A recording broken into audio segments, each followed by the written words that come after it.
बच्चों good afternoon.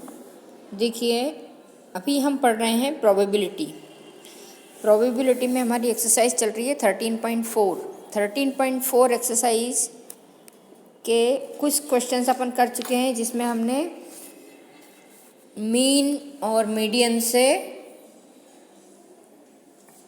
Mean deviation निकालना सीखा। उसके बाद में मीन डेविएशन वेरिएंस निकालना सीखा।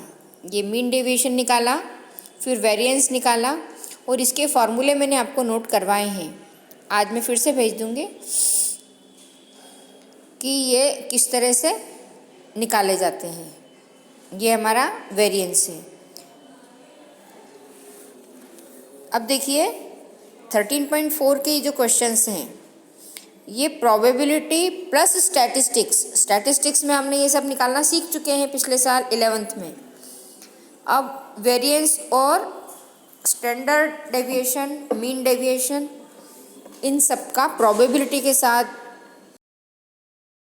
जो क्वेश्चन नंबर 4 जो है ये मैंने आपको पिछले वीडियो में भेजा था। क्वेश्चन नंबर 4 इसका ये फर्स्ट पार्ट किया था और ये आपको करने के लिए छोड़ा था। आज अपन करते हैं क्वेश्चन नंबर 5। ये दोनों आप कर लेंगे, मैं ऐसा सोचती हूँ। क्वेश्चन नंबर 5 में देखिए, find the probability distribution of the number of success in 2 tosses of a die where a success is defined as number greater than 4। ये दो अलग अलग सवाल हैं। नंबर ग्रेटर देन 4 एक है और 6 appears on at least 1 die. तो अब हम क्या करेंगे, इसके जो पोर्शन है इसको हल करेंगे। तो पहला देखिए, ये तो हमारा क्वेश्चन है। पहली चीज़ हमने ली व्हेन नंबर ग्रेटर देन 4, जब हमको डाई में वो पोजीशन मिली कि हमारा नंबर 4 से बड़ा आए। अब देखिए when number greater than 4, number on dice 1 2 3 4, तब हमारे पास जो केसेस होंगे, मतलब हम कर क्या रहे हैं, 2 सिक्कों को उछाल रहे हैं, 2 डाइस को उछाल रहे हैं, सॉरी सिक्का नहीं, डाइस को। तो जो 2 डाइस को जब हम डालते हैं तो 1 2 3 4 इस तरह से नंबर आएंगे। तो 1 1 1 2 फिर 1 3 1 4 इस तरह से टोटल जो सैंपल स्पेस हमको मिलते हैं वो 16 केसेस हैं 2 सिक्कों को उछालने पे। और अब टोटल सैंपल स्पेस जो होते हैं वो है 6 × 6 36। मतलब हमारी जो डाई होती है उस पर 1 2 3 4 5 और 6 इस तरह से 6 सतह होती है और 6 नंबर होते हैं।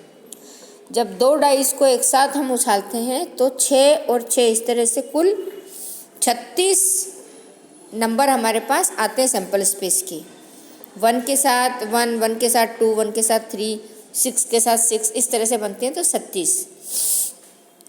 अब हम क्या करेंगे कि x = 0 1 2 3 4 रखेंगे, ठीक है। P0 प्रोबेबिलिटी, तो ये हमारे पास टोटल नंबर के ऑफ केसेस आए हैं 16 और कोई शर्त ना हो तो हमारे पास टोटल सैंपल स्पेस होते हैं 36। तो 16/36। अब सक्सेस ये है कि 5 या 6 एक डाई पे आए और 1 2 3 4 दूसरी पे आए। पहली डाई पे क्या आ रहा है 1 2 3 4 और दूसरे पे आ रहा है 5 या 6। फिर P1 निकाला हमने, तो ये है 16/36। ये 16 केसेस होते हैं ऐसे, जब 5 और 6 आए और 1 2 3 4 आए। तो इनको हम इस तरह से जब जमाएंगे तब हमें मिल जाएंगे ये केसेस। तो ये 16 होते हैं, 16/36 4/9 आएगा। फिर 2 सक्सेस, ये पहली सक्सेस थी, अब ये 2 सक्सेस है। ये सक्सेस क्या है, 5 और 6 ऑन बोथ डाइज, दोनों डाई पे 5 और 6 ही आए। तो एक में 5 आएगा तो दूसरे में 6 आएगा, फिर पहले में 6 आया तो दूसरे में 5 आया, या फिर दोनों में 5 आया या तो दोनों में 6 आए। तो ये हमारे पास टोटल केसेस हो जाते हैं 4। तो ये 4/36 हो जाएगा 1/9। अब इनकी जो प्रोबेबिलिटी डिस्ट्रीब्यूशन है, जब P0 निकाला हमने, x को जब 0 रखा तो 4/9 ये, फिर P1 निकाला, P1 4/9 और 2 निकाला तो 1/9। ये जो बनी है ये इसकी डिस्ट्रीब्यूशन टेबल है। तो आपको क्या करना है, इसी तरह से टेबल बनाना है, इसको बोलते हैं प्रोबेबिलिटी डिस्ट्रीब्यूशन टेबल। कल भी हमने यही बनाना सीखा था। तो इस तरह से हमको जो शर्त दी है उस शर्त के अकॉर्डिंग हम प्रोबेबिलिटी निकालते हैं, और प्रोबेबिलिटी निकालने के बाद टेबल बनाते हैं जिसमें x और जो प्रोबेबिलिटी है वो दोनों को रखते हैं। तो ये आपकी प्रोबेबिलिटी डिस्ट्रीब्यूशन टेबल बनती है। अब हम अगला क्वेश्चन करते हैं, ये है क्वेश्चन नंबर 8। इसमें देखिए आपको टेबल दे रखी है, रैंडम वेरिएबल x है is the following probability distribution, ये आपको दे रखा है। और इसके बाद आपको ये चीज़ें फाइंड करना है। पहले तो ये कि k की वैल्यू क्या है, फिर आपका x लेस देन 3 है या ग्रेटर देन 6 है, या x की वैल्यू जो है 0 बीच में है। इन सारी पोजीशन में आपको वैल्यू फाइंड करना है। तो ये चारों चीज़ें हैं। अब देखिए सवाल में हमको जो टेबल दे रखी है, इसी टेबल से हम आगे बढ़ेंगे। इसमें हमको नंबर ऑफ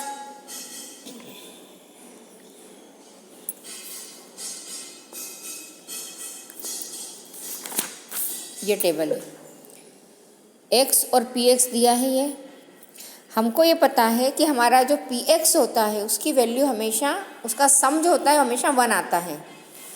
तो we know that sum of the probability is 1। तो इन सबको जोड़ा हमने, 0k 2k 2k 3k k square 2k square और 7k स्क्वायर प्लस k, इन सब 1 के इक्वल है।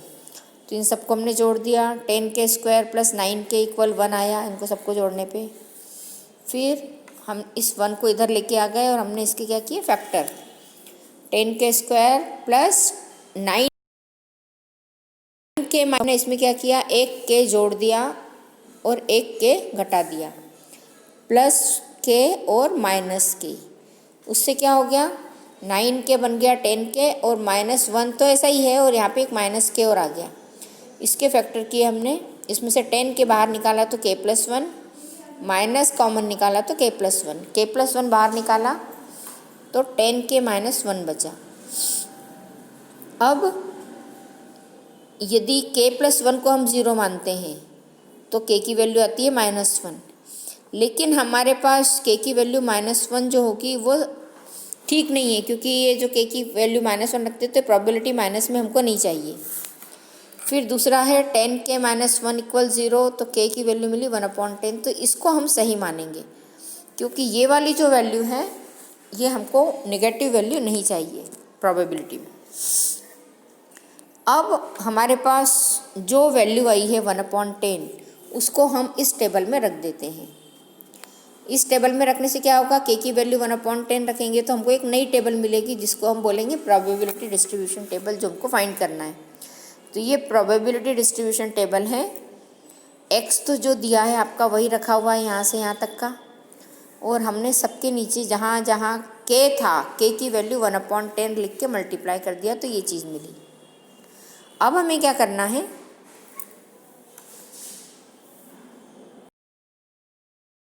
पहली चीज़ यहाँ पे हमारे सवाल का एक हिस्सा पूरा हो गया, उसका हमको आंसर मिल चुका है। सेकंड आपसे पूछा है px इज लेस देन 3, 3 से कम तक का p कितना है, तो 0 1 और 2, 3 से कम तक का, इसको हमने जोड़ दिया, 0 1/10 और 2/10, इनको ऐड करेंगे तो आएगा 3/10, 3 से कम तक का।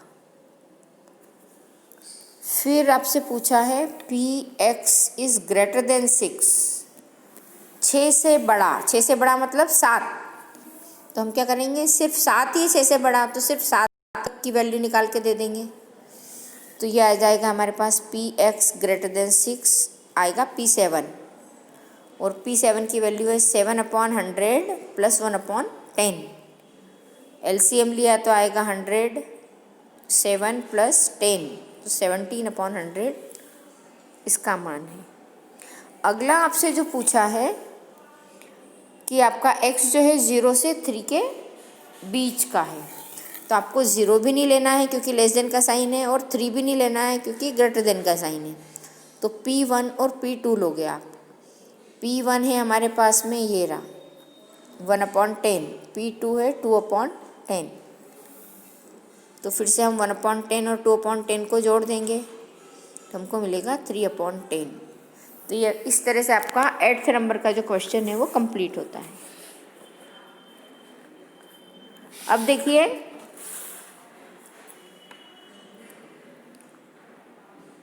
नाइन्थ क्वेश्चन भी वैसे ही करना है। 10th में find the mean number of the heads and is 3 tosses of a fair. आपको ये सवाल में क्या करना है, mean number of heads in 3 tosses of a fair. एक सिक्के को 3 बार उछालते हैं तो हेड आने के लिए। तो ये सवाल, इस टाइप का सवाल हम पहले कर चुके हैं, तो ये आप खुद करने की कोशिश करना। 10th 11th और 12th ये आप कर पाओगे। मैं 13 नंबर का क्वेश्चन करवाती हूँ।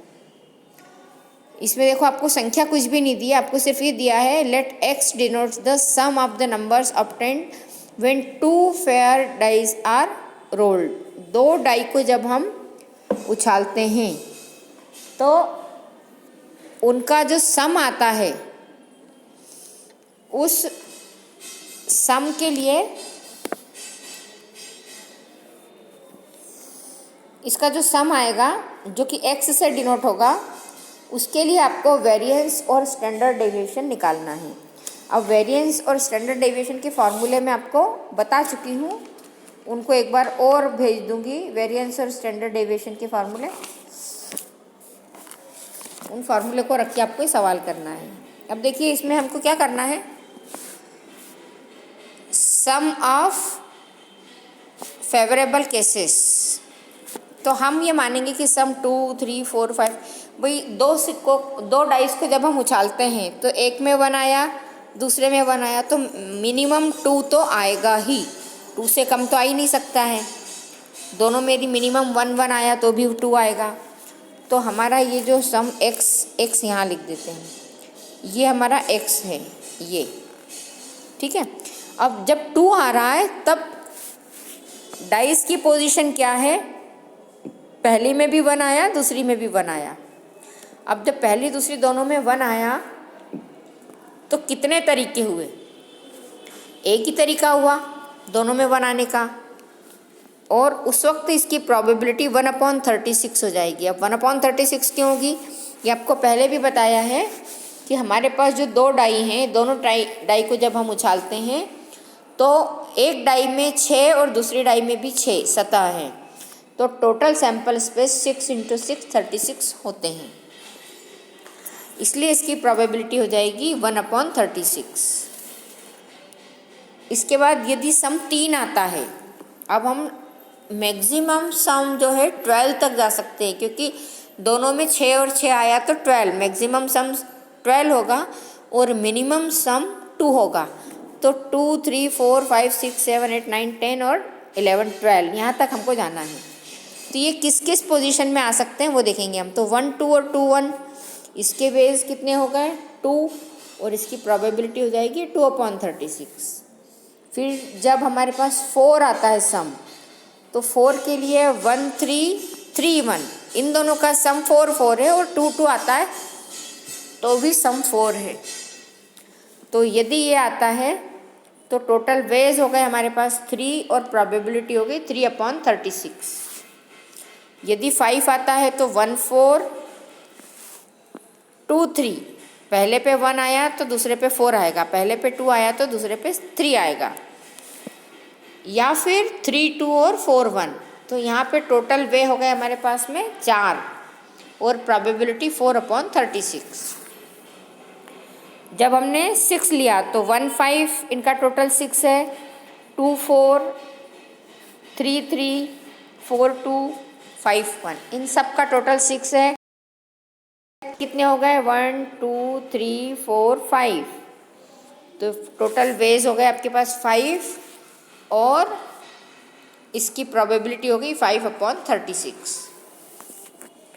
फिर ऐसे ही हम आगे तक निकालते गए, 8 का निकाला हमने तो 2 6 3 5 4 4 5 3 6 2 इन सब का सम कितना आ रहा है 8 आ रहा है।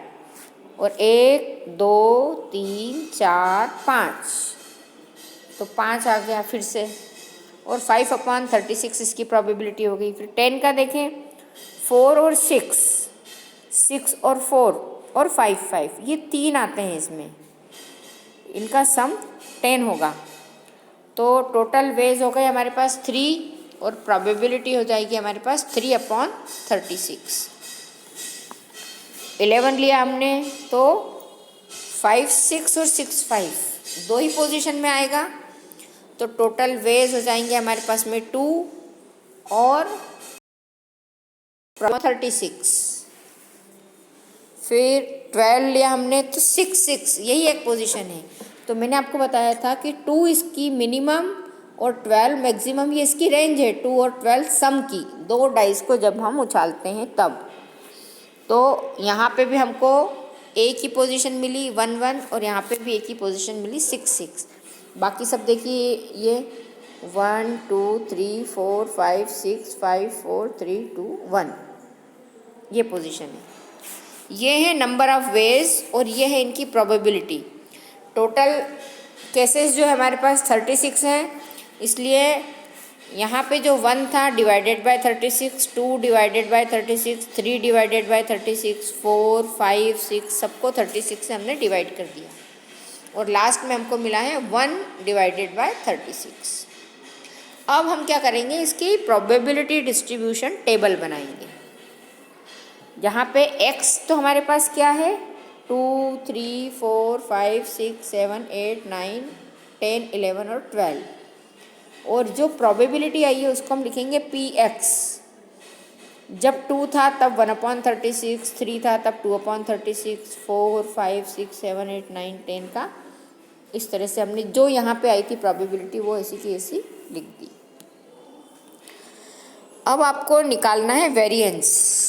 तो मैं आपको फॉर्मूला बता चुकी हूँ लेकिन एक बार और हम उसको रिवाइज कर लेते हैं। ये फॉर्मूले हैं हमारे पास में, ये पेज है, ये अपन ने कल देखा था। एक्सपेक्टेशन ऑफ x ये होता है, वेरिएंस ऑफ रैंडम वेरिएबल वो ये होता है, और यही वेरिएंस जो है इसको सिग्मा एक्स स्क्वायर से डिनोट करते हैं, वो इस तरह से निकाला जाता है। और जब स्टैंडर्ड डेविएशन निकालना होता है तो जो वेरिएंस निकाला है उसका हम अंडर रूट निकाल देते हैं, तो हमको स्टैंडर्ड डेविएशन मिल जाता है और फार्मूला यही होता है। तो आपको एक ही चीज़ निकालना है, उसमें एक स्क्वायर रूट निकालने पे दो चीज़ मिल जाएगी। तो ये वेरिएंस का फार्मूला लगाएंगे हम। हमारे पास क्या है, x है और p है इसमें हमारे पास, और इसको हम ex कहेंगे, ex। अब देखिए हमें जिन जिन चीज़ों की ज़रूरत पड़ेगी पहले तो वो निकालते हैं हम। हमने एक निकाला है एक्स स्क्वायर, ये हमको स्टैंडर्ड डेविएशन में लगेगा। एक्स स्क्वायर मतलब ये जो संख्या है इसका स्क्वायर, 3 का 9 स्क्वायर, 4 का 16, 5 का 25, 6 का 36, 7 का 49, 8 का 64, 9 का 81, 10 का 100, 11 का 121 और 12 का 144। अब आपको PIXI निकालना है। PIXI मतलब इन दोनों का मल्टीप्लाई। आप चाहे तो इस वाले कॉलम को यहाँ ऊपर भी लिख सकते हैं। PIXI पहले निकाल लिया तो 2 × 1/36, 3 × 2/36, 4 × 3/36 इनका सबका मल्टीप्लिकेशन किया यहाँ पे सबके बीच में लाइन है, इस तरह से अलग अलग है। और इसका समीशन निकाला P I x I 252 divided by 36। इन सबको हम एलसीएम लेके जोड़ेंगे तो हमें ये संख्या मिलती है। उसके बाद हमने निकाला है पी आई एक्स आई का स्क्वायर। मतलब हमने क्या किया है, x का जो स्क्वायर किया था उसमें पी एक्स का मल्टीप्लाई कर दिया। अभी हमने p और x का मल्टीप्लाई किया था, अब इसका और इसका मल्टीप्लाई करके यहाँ लिख दिया P I x I square. तो हो जाएगा 4 इंटू 1/36, 9 इंटू 2/36 और 16 इंटू 3/36, फिर 25 इंटू 4/36। तो ये मिल रही संख्या हमको 4/36, 18, 48, 100, 180। और इन सारी संख्याओं का सम हमको मिल रहा है 1974 डिवाइडेड बाय 36। ये आपको सम मिला है 1974 डिवाइडेड बाय 36। अब हमको क्या करना है, ये सारी टेबल बना लेने के बाद इसका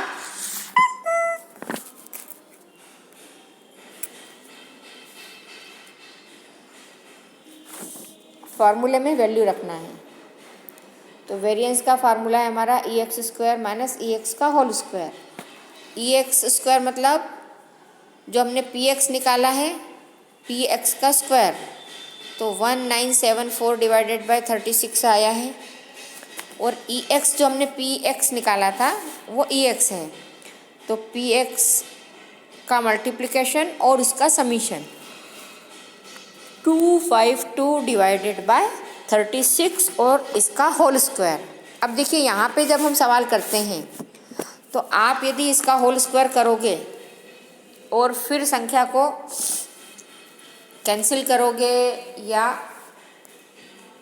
जो भी प्लस या माइनस का साइन हो उसको हल करो तो आपको संख्या और सवाल बहुत बड़ा हो जाता है। तो यहाँ पे हमने क्या किया, यहाँ पे इसको कैंसिल कर दिया, 36 को इससे कैंसिल किया तो आता है 7। तो इसको लिख दिया हमने 7 का स्क्वायर। ये हमने रफ में कैलकुलेशन कर ली थी। ये कैलकुलेशन हम यहाँ भी कर सकते थे, ये अपन यहाँ पे नहीं कर पाए। ये संख्या भी इवन है, ये भी इवन है, तो इसको जितना हो सकता है उतना हल कर लेंगे। एक बार दो बार जो भी कैंसिल होगी वो कैंसिल करने के बाद संख्या छोटी हो जाती है और फिर जब हम कैलकुलेशन करते हैं तो हमारा टाइम बचता है। अब इसको हमने 7 स्क्वायर कर लिया, 7 स्क्वायर आएगा 49। और अब इसका हमने एलसीएम लिया 1974 माइनस 49 इंटू 36/36। इसका मल्टीप्लिकेशन किया, ये कैलकुलेशन भी हमने रफ में कर ली। रफ में कैलकुलेशन करने पे ये आया 1764।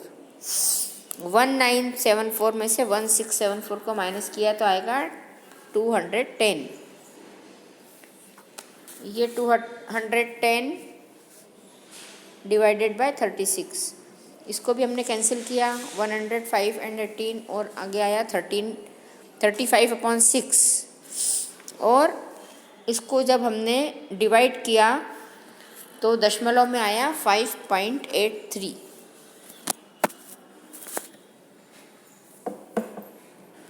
ये तो ये जो हम निकाल रहे हैं वेरिएंस है, तो वेरिएंस कितना आया हमारा,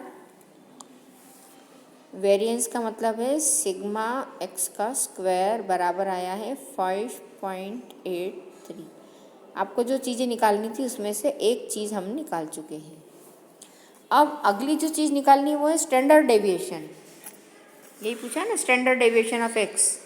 तो स्टैंडर्ड डेविएशन का फार्मूला है standard deviation of x equal है वेरिएंस का स्क्वायर रूट, जो वेरिएंस निकाला है उसका स्क्वायर रूट। तो इसको हम इस तरह से निकालेंगे, तो ये हमने जो निकाला है इसका स्क्वायर रूट ये आ जाएगा 5.83 का स्क्वायर रूट, तो ये आता है 2.4। इस तरह से अब हम एक सवाल जब करते हैं मीन डेविएशन, स्टैंडर्ड डेविएशन और दूसरी सारी चीज़ें भी इसमें डालते जाते हैं। अब देखिए यहाँ पे 13 कर लेने के बाद 2 क्वेश्चन और बच रहे हैं, फिर आपके 2 ऑब्जेक्टिव हैं। ये जो दोनों क्वेश्चन बचे हैं ये भी ऐसे ही हैं, ये सवाल आप अपने आप कर सकते हो। तो अब ये क्वेश्चन आप करना, और आपको यदि कोई डिफ़िकल्टी आती है तो आप पूछो और ग्रुप पे डाल दो कि आपकी उसको सॉल्व करके आपको दे दूँगी। या आप स्कूल चालू हो गए हैं, क्लासेस लग रही है, तो आप क्लास में आके पूछ सकते हैं। अपना कोर्स पूरा हो जाने के बाद अपन रिवाइज करेंगे, तब भी आप अपनी डिफ़िकल्टी पूछ सकते हैं।